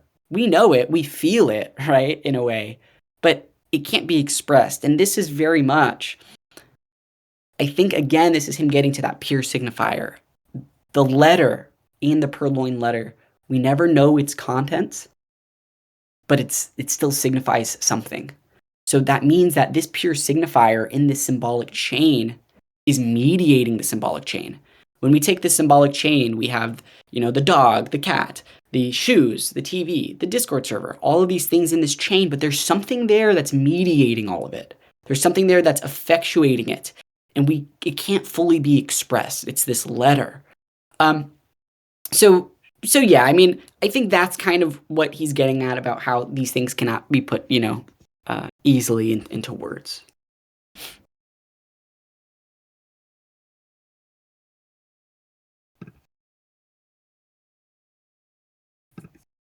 Okay. If we're good there, we can continue. This digression is not only a recollection of principles distantly addressed to those who impute to us a neglect of nonverbal communication. In determining the scope of what speech repeats, it prepares the question of what symptoms repeat. Thus, the indirect telling sifts out the linguistic dimension, and the general narrator, by duplicating it, hypothetically adds nothing to it. But its role in the second dialogue is entirely different. So notice now we're transitioning to the second dialogue. We just talked about the first dialogue being between the prefect of police telling us this story, like, oh my gosh, the queen got the letter stolen. We think it's the minister. We actually know it's the minister who stole it. We searched his house. Now what do we do, right? That's the first dialogue. And we just kind of explained that entire, first dialogue. And we explained even earlier how the prefect of police, there's going to be some like cash prize if they find this, if he finds this letter. He wants to find this letter to make himself look really good. The queen wants this letter to come back. So there's this shared relationship over this common object, over this letter. And at the very minimum, at least finding the letter. And again, this stuff is not transmissible in symbolic form. We can't fully have the queen understand the prefect and the prefect understand the queen. So in that first kind of repression or the first scene or the first dialogue, we get all of that. And that's this kind of foundation. When we get to this second dialogue, it's going to be less descriptive and it's going to be more interpretive. Let's see. Yeah, I think just that first sentence about, let's see. Yeah, because so when he says this digression, and then he says addressed to those who impute to us. So he's kind of discussing the critiques of himself. So the critiques of Lacan might say like, oh, well, you're overlooking nonverbal communication. And that's something D&G do a bit in 1,000 Plateaus. They do talk about like language, as a tool, but that tool, there's also other ways to communicate, and those things can be languages as well. But without getting too much into D&G, Lacan, he says that his use of that B example, and he's kind of referring back to it here, it should be able or should be sufficient to address this kind of criticism. He says that like, yeah, I mean, clearly communication can happen in other ways. So I am addressing nonverbal communication, but he's very much kind of talking about speech itself, and that is his primary focus. So he's not saying that he's omitting nonverbal communication, but he is very much saying that there's kind of a focus here, particularly within verbal communication and its repetitive nature. Remember, in this story that Poe is telling, it's very repetitive. The letter is stolen and taken and hidden and stolen again and hidden again over and over and over again. And the entire ambitious goal that Lacan has in this seminar is to figure out what the heck is repetition automatism. That is central to this seminar.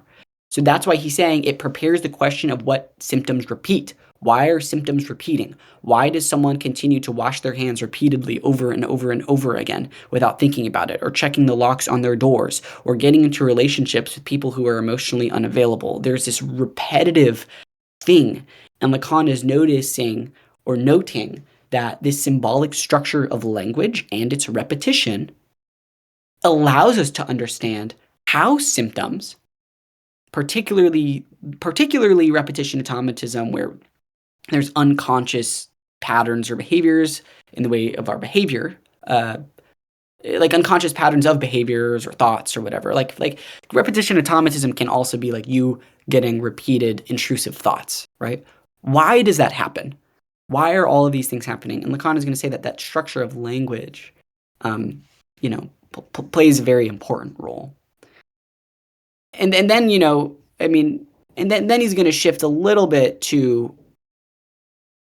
this question of how when the narrator is retelling all of these events, we're not really we're not adding anything here. I mean, think about it like this. When the prefect of police is telling the story, oh, sorry, I just saw the comment. Yeah, we're tending to just go to 11:30. It's just 2 hours. When the prefect is telling this story, to Dupont and the narrator is telling it back to us, the narrator's not adding anything. It's just telling us everything that has been said before, but in like a new way. So Lacan is saying that in this first kind of dialogue, when the narrator is recounting events that the prefect has told us, that kind of linguistic dimension that Lacan says, quote unquote, linguistic dimension, it becomes a bit oversimplified, right?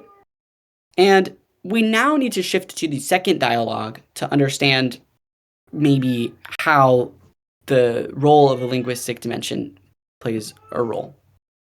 Also, sorry, my cat is meowing in the other room. So that's that sound if you hear it. Okay, that's kind of my spiel. Does anyone have any kind of thoughts on this here?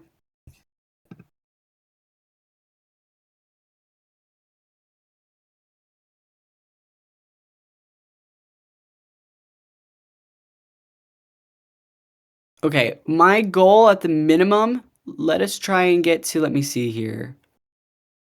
Just because I don't want to do this reading forever, but I think it's important to understand Deleuze and Guattari's second synthesis. Okay, why don't we try and end here? No doubt Poe is having a good time because he does kind of end something here when he's discussing that. So let's just try our best to get through this. Okay.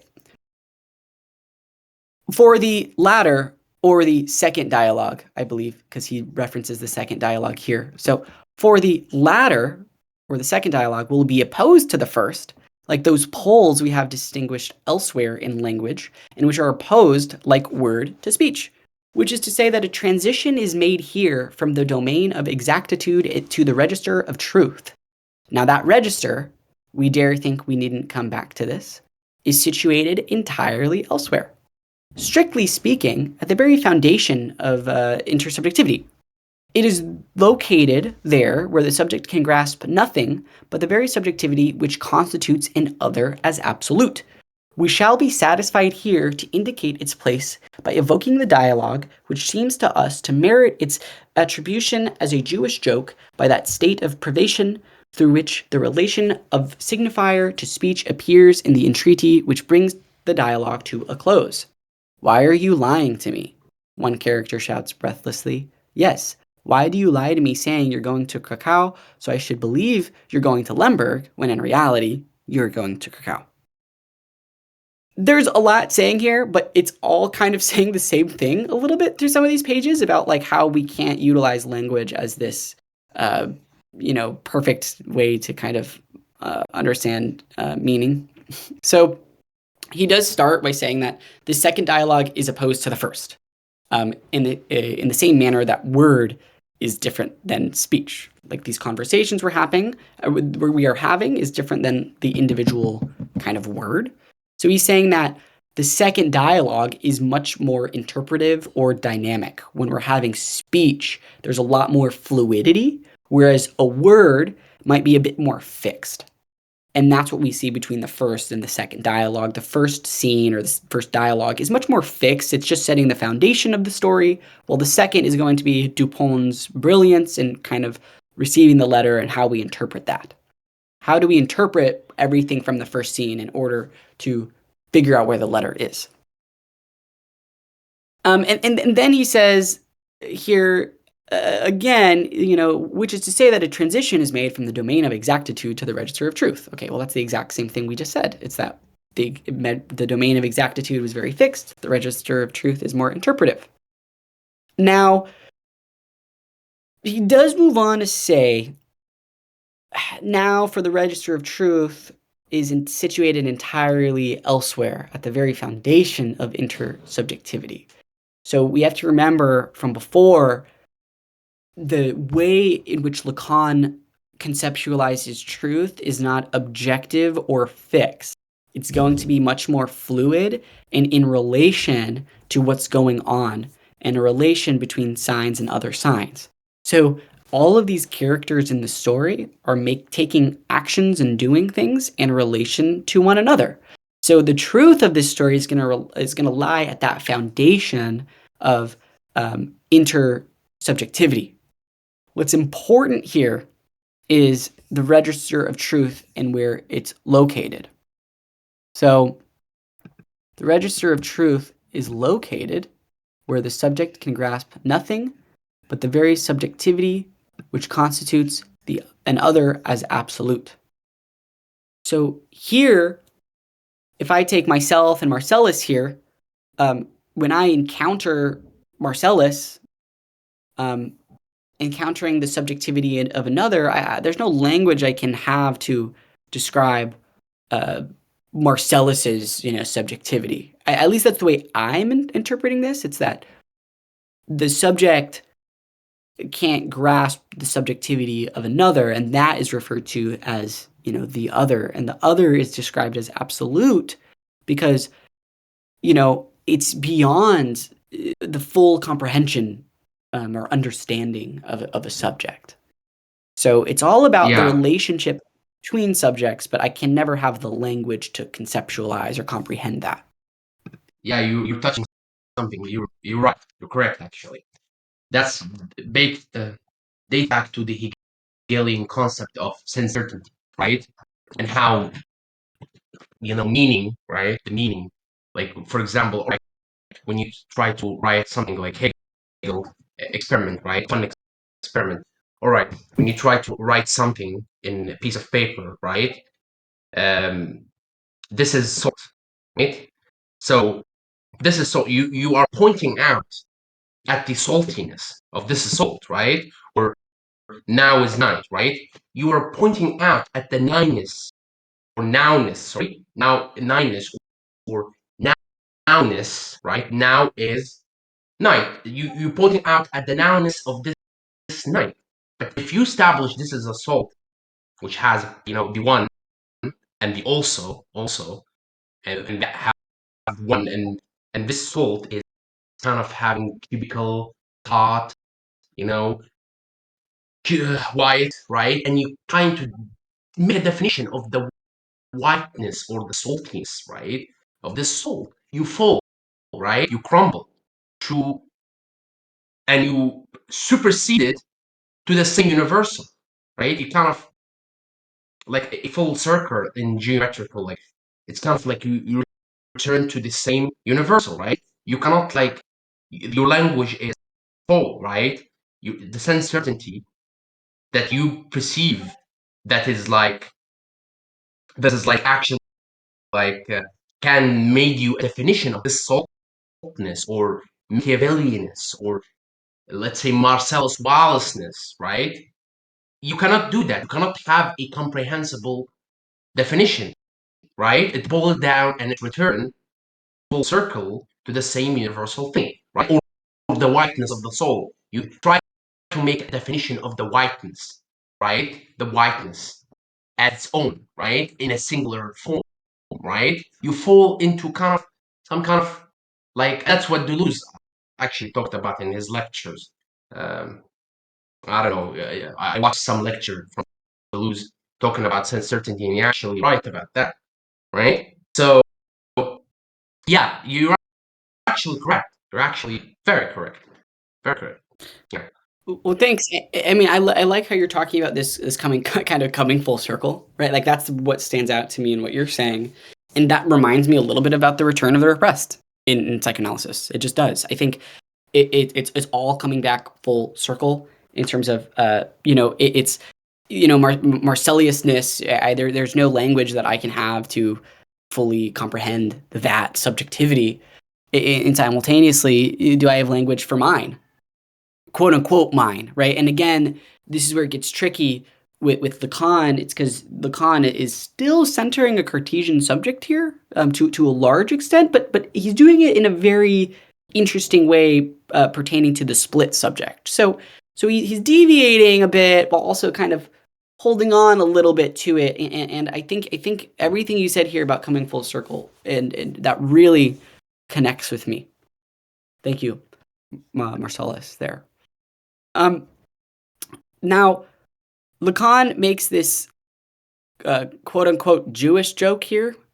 Um, it's, I guess it's like specific to people of like Jewish culture. I tried to like look it up and I didn't, maybe like my research was bad about it, but I didn't like see super specific stuff to it. But the joke here is about the it's almost paradoxical with the language and speech and communication. So the entire joke is centering on misunderstanding. So it took me a minute to get, I'm not gonna lie, probably more time than it should have. But you have character one asking character two, why are you lying about going to Krakow? As if character two is trying to make character one believe they are going to Krakow instead of Lemberg. So it's like me saying, Marcellus, why are you lying about going to Krakow? Right? And then I'm kind of implying like you're lying about going to Krakow instead of Lemberg. And then I immediately contradict myself by saying you're going to Krakow because you are put in a tricky position. Because if you now admit that you're going to Krakow, it looks like you were lying initially, trying to trick me that you were going to Lemberg when you were actually going to Krakow, when you were actually never lying about it. So this is just like it's oddly paradoxical. So why are you lying to me? The character one shouts. You're lying to me saying you're going to Krakow, so I should believe you're going to Lemberg, but you're actually going to Krakow? So like what is the second character supposed to say? Yes, I am going to Krakow. Okay. So you tried to lead me to believe that you're going to Lemberg, but you're actually going to Krakow. So you are right that you are going to Krakow. That's what I said. So you did lie to me. So it's just kind of a weird thing Lacan is doing. I mean, I don't know why it took me so long. It's just very like just trying to show that language is not, there's a lot of things in language that we can't fully kind of understand. Like that's it. There's a lot of misunderstandings in language. So Yeah, we don't need to overthink that too much. yeah, but this has something. Why? So why are lying to me? One character shouts, Bradley. Yes. Why do you lie to me, saying you are going to Cacao, right? And it should believe you're going lumber, right? When in reality you're going to Cacao. He kind of expressed the lying, right? The lying of the language, lying to truth, right? He professing lying through lying. He professed the truth, right? That's the Yeah, point and of that's what you Lacan. said earlier, right? Yeah, That's what you said which earlier, Marcellus. You were like, "I am lying to you right now," or you said something like that, right? yeah, I'm lying to you now. No, I'm lying to you now. I'm lying to you. Yeah, Yeah. Hmm. and that's these kind of weird kind of logic things. Like there's some like impossible modality, or like what's that one that's like this sentence is false or something. It is true that this sentence is false, right? I think what Lacan is just getting at here is that that in language there's a lot of misunderstandings going on. Okay, really quick, I just want to get through this actually, just so we can get to that fifth little footnote so we know where we're going to leave off. So I'm going to read this, we'll discuss it, and then we'll head out, okay? I just wanted to thank everyone in advance for showing up. The recordings will be posted for last week and this week soon. I'm working with Brooks to get it done. I needed to download editing software and whatnot, so it's taking a minute. All right, let's read all of this in one. We might be prompted to ask a similar question by the torrent of logical impasses, heuristic enigmas, paradoxes, and even jests presented to us as an introduction to Dupin's method if the fact that they were confided to us by a would-be disciple did not endow them with new dimension through the act of delegation. Such is the unmistakable magic of legacies. The witness's fidelity is the cowl which blinds and lays to rest all criticism of his testimony. What could be more convincing, moreover, than the gesture of laying one's cards face up on the table? So much so that we are momentarily persuaded that the magician has, in fact, demonstrated, as he promised, how his trick was performed, whereas he has only renewed it in still pure form, at which point we fathom the measure of the supremacy of the signifier in the subject. Such is Dupin's maneuver when he starts with the story of the child prodigy who takes in all his friends at the game of even and odd with his trick of identifying with his opponent, concerning which we have nevertheless shown that it cannot reach the first level of theoretical elaboration. namely intersubjective alternation, without immediately stumbling on the buttress of its recurrence. So this game of even and odd, this is where I did want to end today. So I'm actually happy because before on the first reading, we ended with the thesis of repetition automatism. We're not going to explain the game of even and odd today, but this is going to be the crux of how the symbolic chain is structured through this little game you play with your hands. Now, we're not going to get to this today, but what Lacan is going to do is he's going to show that Dupin's taking of the game of even and odds and applying that to this kind of searching for the letter is very brilliant, akin to almost a magician. So in this section here, where he's talking about logical impasses and paradoxes and all of these things, it sort of presents this this barrier in all respects that Dupin cannot find the letter at all. It's that, oh my gosh, the letter can't be found anywhere. We use microscopes, we've dismantled furniture, we hired a whole team to find the letter. So it really shows that Dupin is coming as this brilliant individual. It's coming across as this brilliant individual, a quote unquote would-be disciple, right? Which would be kind of the narrator learning from Dupin, right? Because the narrator is like a disciple, right? They're Lacan is putting Dupin on this kind of religious pedestal here. And then the mention of delegation in that kind of first little paragraph there kind of refers to the narrator. The narrator is delegated with this mission to convey all of this to us, right? Dupin is not the one telling us, the reader, his strategy. It's the narrator. So there's a lot going on here about how the narrator notices Dupin and views Dupin as this brilliant figure and is conveying that information to the reader. Now, when Lacan gets to magic here, it's pretty fascinating because he's shifting to how Dupin's method is this almost one of magic, and how when we look at legacies, so when Lacan is saying that there's the unmistakable magic of legacies, he's referring to how these traditions are passed down and things within culture are passed down, and how we have to have a kind of witnesses to these legacies in order for it to be passed down. The word cowl here, I had to look it up.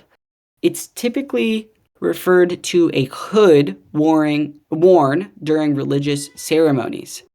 And that is very much a metaphor, because when a hood is worn during a religious ceremony, I mean, you obviously maybe can't see here. So I think what Lacan is saying is that people like the prefect who adhere to these legacies, you have this prefect of police who is adhering to all of the tools from previous masters before him, where we are going to dismantle the furniture and we're going to grid out the premises and find the letter. And, the witnesses to these previous legacies are kind of, they have these cowls on or whatever, where that the prefect being, witness to these legacies and is honoring these legacies is actually kind of blinding him in a way. Whereas what Dupin is doing, we're going to see, is almost pure magic. I mean, what is crazier than hiding the letter is hiding it in plain sight. So when Lacan asks what could be more convincing than the gesture of laying one's cards face up on the table, he's very much revealing kind of Dupin's method here, as saying, the minister lays the cards on the table, and then Dupin reveals his entire plan. And Lacan takes this almost like that of a magic trick. Now, us as a reader, when we read this the first time, we're like, oh, I understand now. Dupin had a very clean-cut method of getting the letter, right? He explained to us as readers how the trick was performed. It's like, very, very simple, very easy. Now, what we should be careful with, though, is that we as the readers experience an aha moment where we say, aha, he found, the letter, or he had a very, clean cut way of describing it. But at the same time, we don't see the trick in action. We're seeing it as an after the fact. So when you're at a magic show and someone's performing magic in front of you, it's this undescribable, unbelievable thing. Now, if the magician shows you how to do the trick, you might have thought, oh, I've grasped the magician's method. But you're not grasping the trick. You're grasping the execution. So even though we're looking at how the method from Dupont has been revealed, we're not necessarily understanding or looking at the trick itself. So there's something beneath the surface, and what's beneath the surface is going to be this game of even and odd. So to kind of conclude this reading, we can say that the symbolic chain is structured in a very particular way with a pure signifier in the symbolic chain. And it can be us as individuals can look at this symbolic chain and say, well, I get it. I understand now. But there's something deeper. And what's deeper is going to be the code of the symbolic chain, how it's coded. And it's coded akin to how Dupont plays the game of even and odd. Sorry, I know I just talked a ton, but I hope that makes sense, and we can pick up on that next week. And we can also continue a little bit if anyone wants to add anything here as well. And I see Marcellus. I want to add something, right? So when Lacan talked about such as Dubin's maneuver, when he starts with the story of child prodigy who takes in on all his friends at the game of even and odd, which person that remind you, Noah? It remind you of what? It remind you of Freud when he did that to his grandson, where he played with him da and fought, right? So I'm when he going to write that play, down. yeah. So Sorry, you can keep talking. My bad.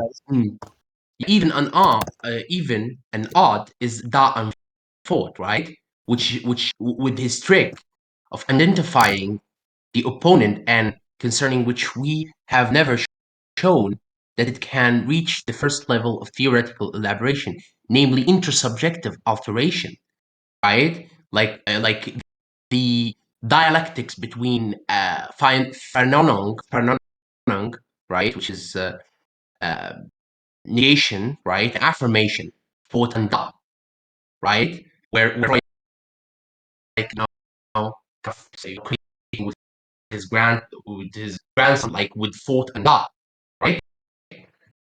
So that's part of in these three, I think like right, sentences. That's like part of the what Lacan talking about, right?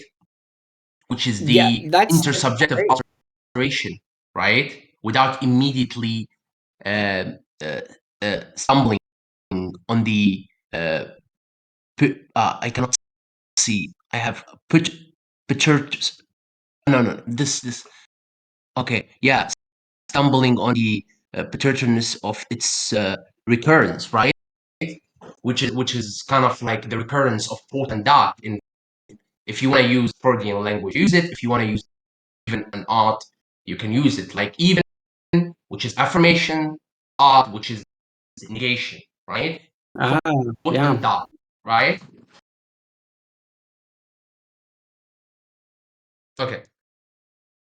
That's brilliant. I think I'm glad that you brought up the tie to Freud here, and I think it's interesting. Lacan brings this up here, the game of even and odd, and he talks about it a bit, but it isn't even until later that he kind of gets to how the domain of the symbolic chain or the symbolic order is kind of coded, right? I mean, when we look at repetition automatism, someone checking a door, the lock on a door. Now there's some code going on there. It's like a repeated code. How does that get coded? And he's going to notice that it's you know from an analyst perspective or a theorist who looks at a statement and interprets it very surface level, you can kind of come to those very surface level of interpretations about the symbolic chain. Oh, okay, the symbolic chain is structured in this way. Okay, that's it. Easy. Easy kind of analysis. I think what Lacan is going to get at is he's going to be kind of saying, what's the position of the pure signifier here? How does that take a role in the, how does that play a role in the coding of the symbolic chain? And how does that result in repetition automatism? What can we do in order to alter this, right? What are the intersubjective relations happening between characters, between subjects that are kind of allowing this repetition automatism to take play? And it's quite a brilliant move that he's doing here. And I think we can pick up on the game of even and odd a bit more. I'm glad you brought that up. I'm going to do a little research on Freud and his grandson now. But for here, Marcellus, we're gonna end it today, and we can still talk after the recording. But for now, I did want to end this just because we're going a little over time. So thank you, everyone, for joining. It was a great conversation today. I'm gonna currently stop the recording. So thanks for joining. See you next week.